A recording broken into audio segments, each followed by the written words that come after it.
Let's bring in Inside.com founder and CEO Jason Calacanis and RBC Capital Markets Mark Mahaney. Mark, when you hear Warren Buffett talking about Amazon in those terms versus consumer packaged goods, does that in some way frame how you think Amazon will do with its own branded merchandise, with its own even branded food products, sort of white label stuff that we expect to see before too long?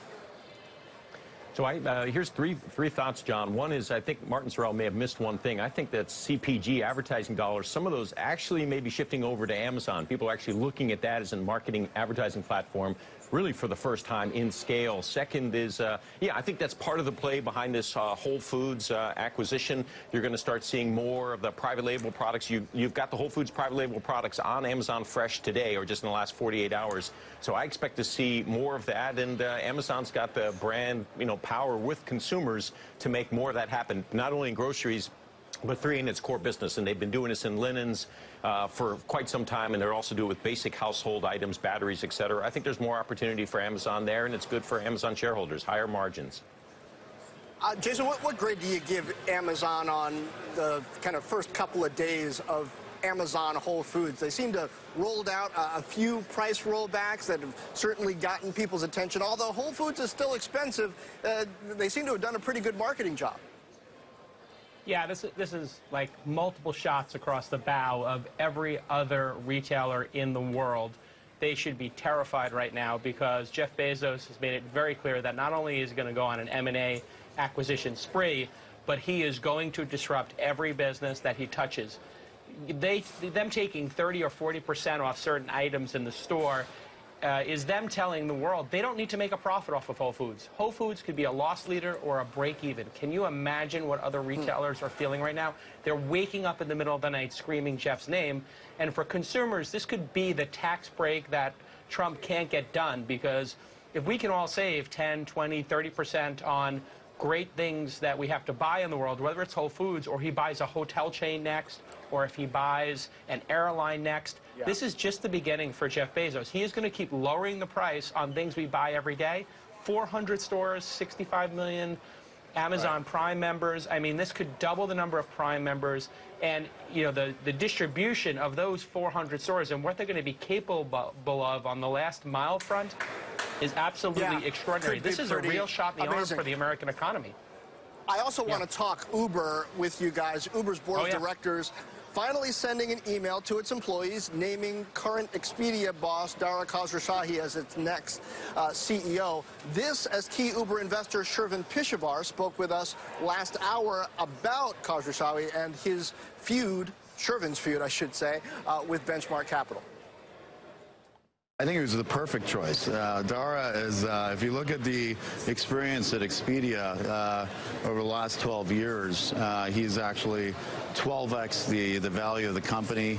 He's beloved by everyone. He doesn't shy away from solving problems, and he's a leader. And so we're all very, very happy and excited about him joining. He's the perfect choice.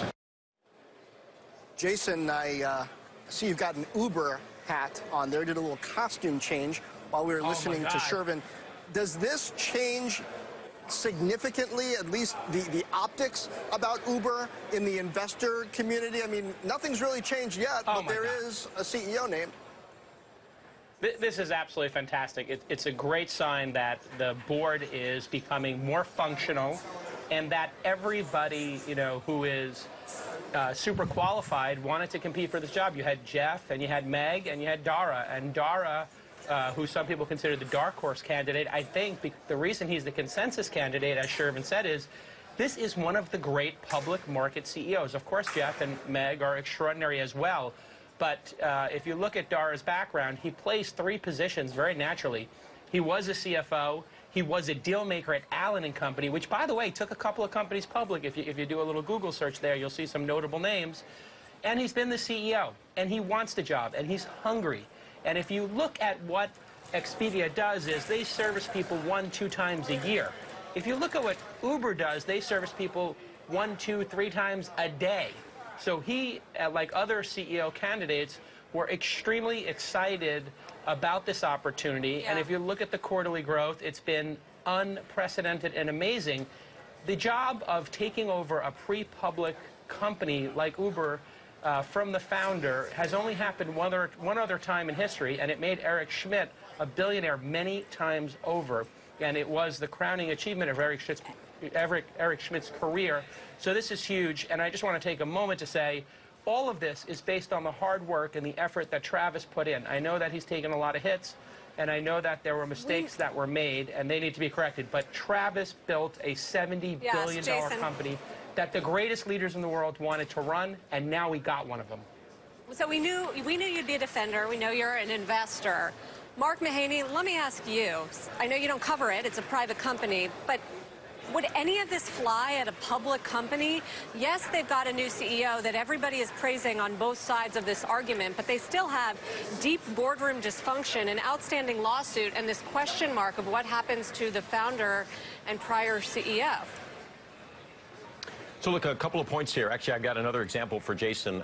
Priceline, that's an example where a CEO came in and actually created more shareholder wealth over that period, same period of time, than Dara did at Expedia. But that said, look, I've known Dara for 15 years. I tracked him in the entire time he's been the CEO of Expedia.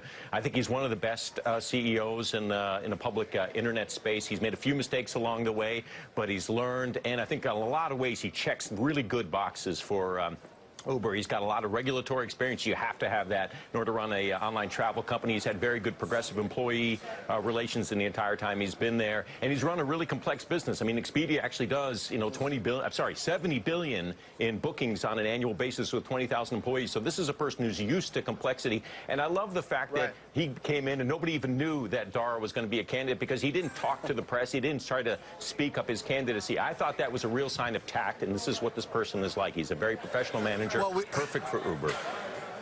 We don't always like that in the press, but the man can keep a secret. That might be one of his best qualifications. Jason Calacanis, Mark Mahaney, thank you.